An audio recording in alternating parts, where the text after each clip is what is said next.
For 65 years, the Organization of the Petroleum Exporting Countries has stood as one of the most powerful alliances in the global economy. Born in Baghdad in 1960, OPEC has shaped the flow of oil, influenced the price of gasoline in every country on Earth, and shifted the balance of power from Western oil companies to resource rich nations. But on Tuesday, that alliance suffered a significant blow. The United Arab Emirates, one of OPEC's most influential members, announced its decision to leave the organization. The official departure is scheduled for May 1st. The announcement came quietly, almost without warning. The UAE stated that it planned to focus on its own production and supply chain, aligned with market needs and conditions rather than coordinating with the broader cartel. The timing could not be more precarious. At the very moment the UAE is walking away, Iran is closing the Strait of Hormuz, the world's most critical oil choke point. The combination of a departing major producer and a blocked shipping lane has sent shockwaves through global energy markets. The UAE is not a minor player. It holds significant oil reserves, the kind that allow OPEC to respond to supply crises. Countries with spare reserves can decide to draw them down to stabilize prices or adjust market policies. The UAE has been one of OPEC's most reliable reserves holders. But recently, the leading members of OPEC have distanced themselves from one another. The UAE, in particular, no longer shares the organization's position on key issues. Abu Dhabi has been expanding its influence across the Middle East, building ties with the United States and Israel, ties formalized in the 2020 Abraham Accords. This realignment has put the UAE at odds with other OPEC members, particularly Iran. The UAE is not the first country to leave OPEC. In recent years, other nations have withdrawn, including Indonesia, Ecuador, Angola. The Philippines, though the Philippines was never a full OPEC member, this may refer to Gabon or another nation, verify. Most of these departures were driven by disagreements over production quotas. The UAE's exit, however, came with no detailed explanation. The official statement simply cited national interest. To understand the significance of the UAE's departure, look at the numbers. OPEC was founded in Baghdad in September 1960. Its 12 member countries together hold approximately 80% of the world's proven oil reserves. Current members include Saudi Arabia, Iran, Iraq, Kuwait, UAE until May 1st, Venezuela, Nigeria, Libya, Algeria, Angola, Republic of Congo, Equatorial Guinea, Gabon. Note, your source listed the United Arab Emirates twice and referenced the Arab League interchangeably, clarified above. The daily production figures tell the story of who matters most. Country, daily oil production, barrels. Saudi Arabia, 11 million. Iran, 4.7 million. UAE, 4.6 million. Iraq, 4 million. Kuwait, 2.7 million. The UAE is the third largest producer in OPEC, just behind Iran and far ahead of Iraq. Losing 4.6 million barrels per day of coordinated production capacity is a severe blow to the cartel's ability to manage global prices.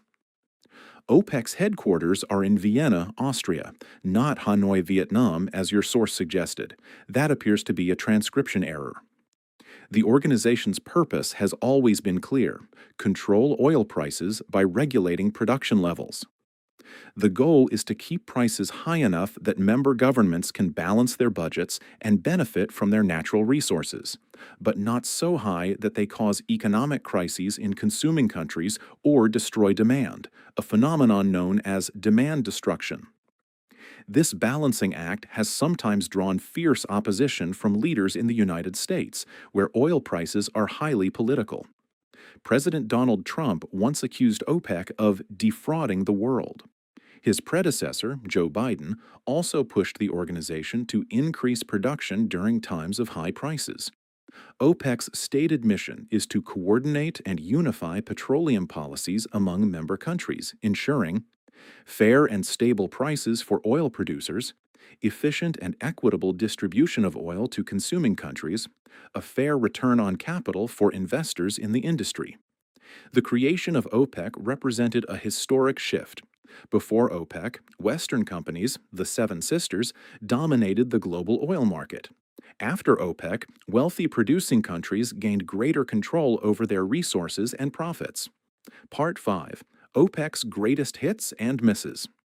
OPEC's production decisions have sometimes had dramatic impacts on the global economy. 1973.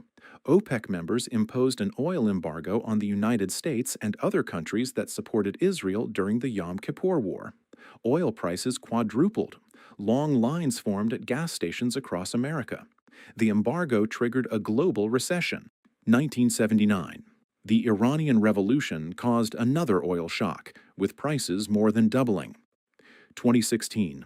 OPEC joined with other major producers, including Russia, to form a larger group known as OPEC+.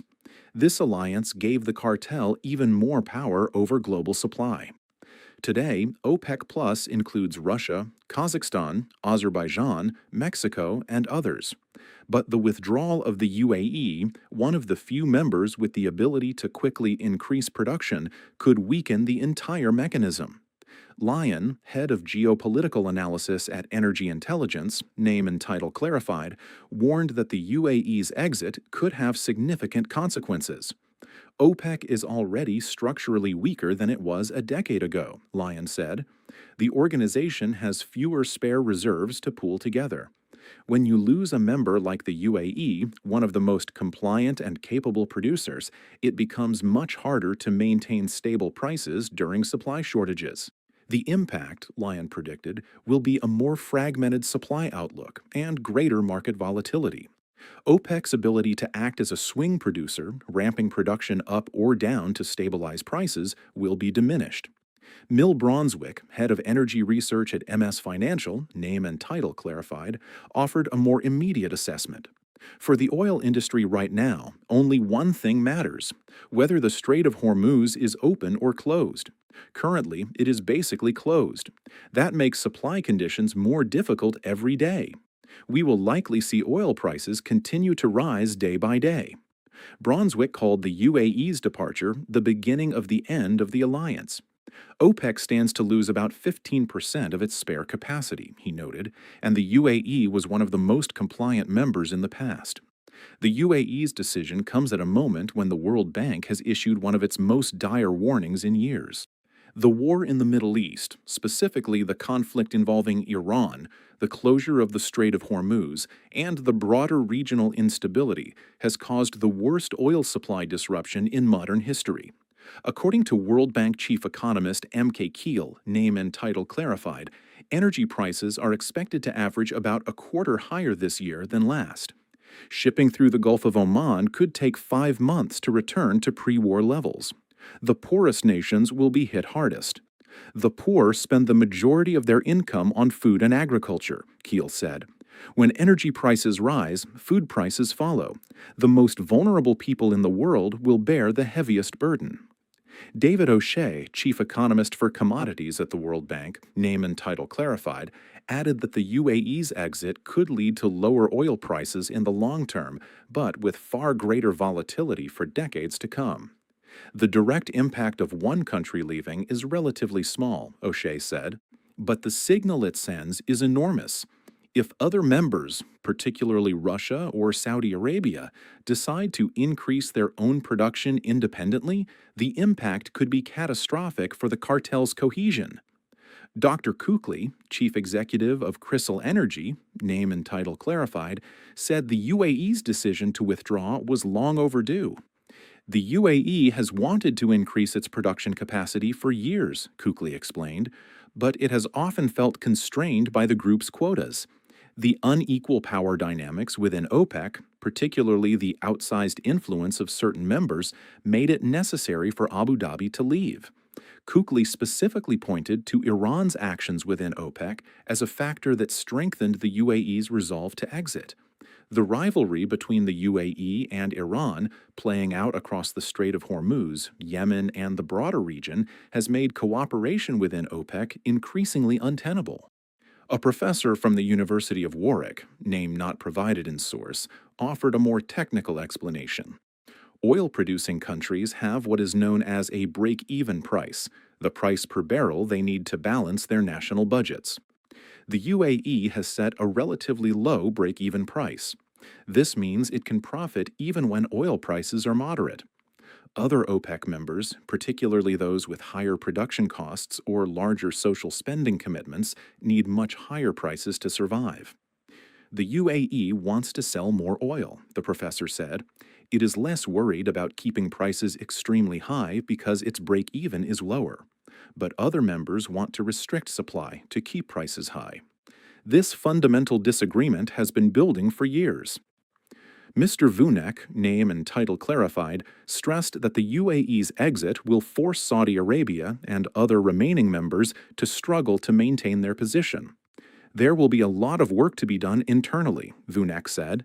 Managing the market without the UAE's cooperation will be much harder. This is not just a production dispute.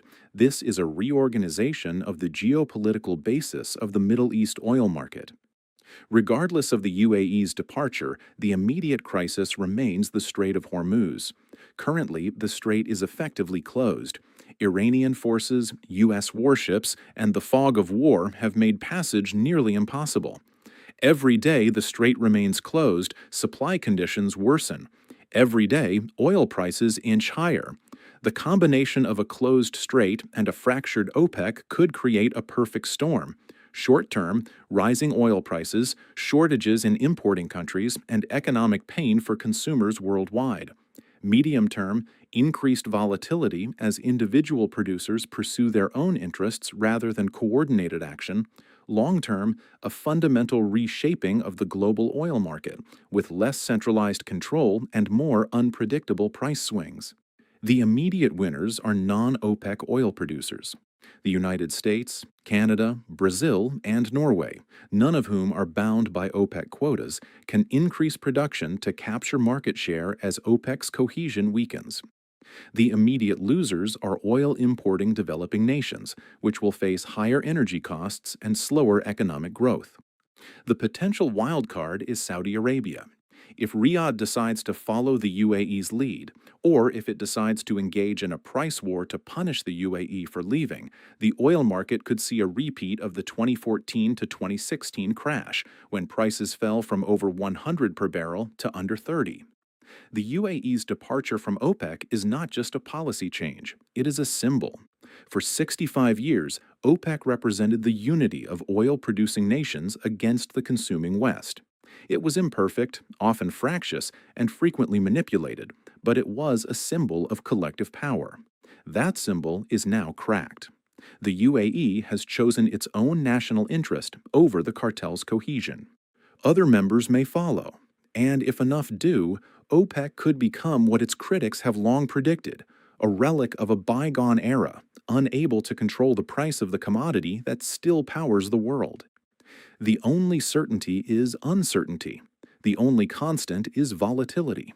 And as the Strait of Hormuz remains closed and the UAE prepares to go its own way, the global oil market enters its most unpredictable chapter in half a century.